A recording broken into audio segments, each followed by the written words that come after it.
Price God. இந்த காலை வேளையிலே உங்களை சந்திப்பதை குறித்து மிகுந்த மகிழ்ச்சி அடைகிறேன். மீண்டும் ஒரு புதிய நாள், புதிய வாரத்தை கர்த்தர் நமக்கு அடியெடுத்து வைக்க கிருபை தந்திருக்கிறார். ஆகையினாலே இந்த காலை வேளையில கர்த்தரை நீங்களும் நான் ஸ்தோத்தரிப்போம். ஒரு வார்த்தை கூட நாம் தியானிக்கலாம். அது கொலோசியர் 1வது அதிகாரம் அதனுடைய 16வது வசனம். ஏனென்றால் அவருக்குள் சகலமும் சிருஷ்டிக்கப்பட்டது, பரலோகத்தில் உள்ளவைகளும் பூலோகத்தில் உள்ளவைகளுமாகிய காணப்படுகிறவைகளும் காணப்படாதவைகளுமான சகல வஸ்துகளும், சிங்காசனங்களானாலும் கர்த்தத்துவங்களானாலும் அதிகாரங்களானாலும் சகலமும் அவரை கொண்டும் அவருக்கென்றும் சிருஷ்டிக்கப்பட்டது.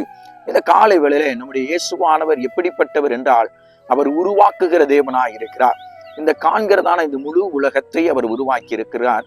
இந்த முழு உலகத்தை மாத்திரமல்ல, சிங்காசனத்தையும் பரலோகத்தில் வீற்றிருக்கிற எல்லா காரியத்தையும் அவரே உருவாக்கி இருக்கிறார் என்பதை வேத வசனம் நமக்கு இந்த காலை வேளையிலே தெளிவாய் கற்றுக் கொடுக்கிறது.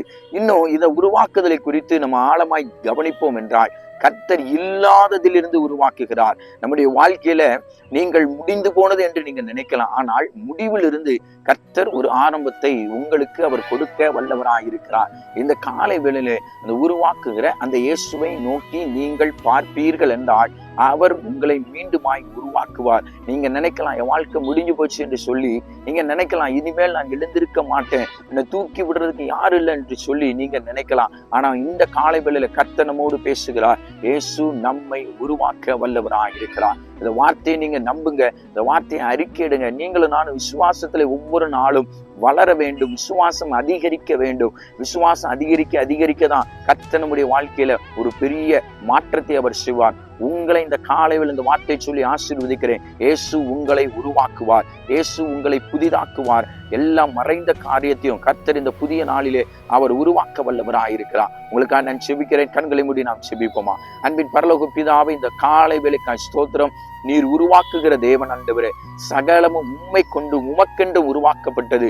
நாங்கள் உம்முடைய சிருஷ்டிப்பின் கிரியைகள். எங்க வாழ்க்கையில என்னென்ன காரியங்கள் ஆண்டவரே அடைக்கப்பட்ட நிலையில் இருக்கிறதோ கர்த்தர் மீண்டுமாய் அதை திறக்கும்படியாய் செபிக்கிறோம். எப்பத்தா திறக்கப்படுவதாக என்று சொல்லி அன்றைக்கு ஆண்டவர் அற்புதத்தை செய்தது போல இன்றைக்கு எங்க வாழ்க்கையில நீர் ஒரு அற்புதத்தை செய்யும்படியாய் செபிக்கிறோம். இந்த வீடியோவை பார்க்கிற ஒவ்வொரு பிள்ளைகளை கர்த்தர் ஆசீர்வதிப்பீராக. இயேசுவின் மூலம் செபிக்கிறோம். ஜெபங்கேளுங்க ஜீவனுள்ள நல்ல பிதாவே, ஆமென். கர்த்தர் உங்களை ஆசீர்வதிப்பாராக. ஆமென்.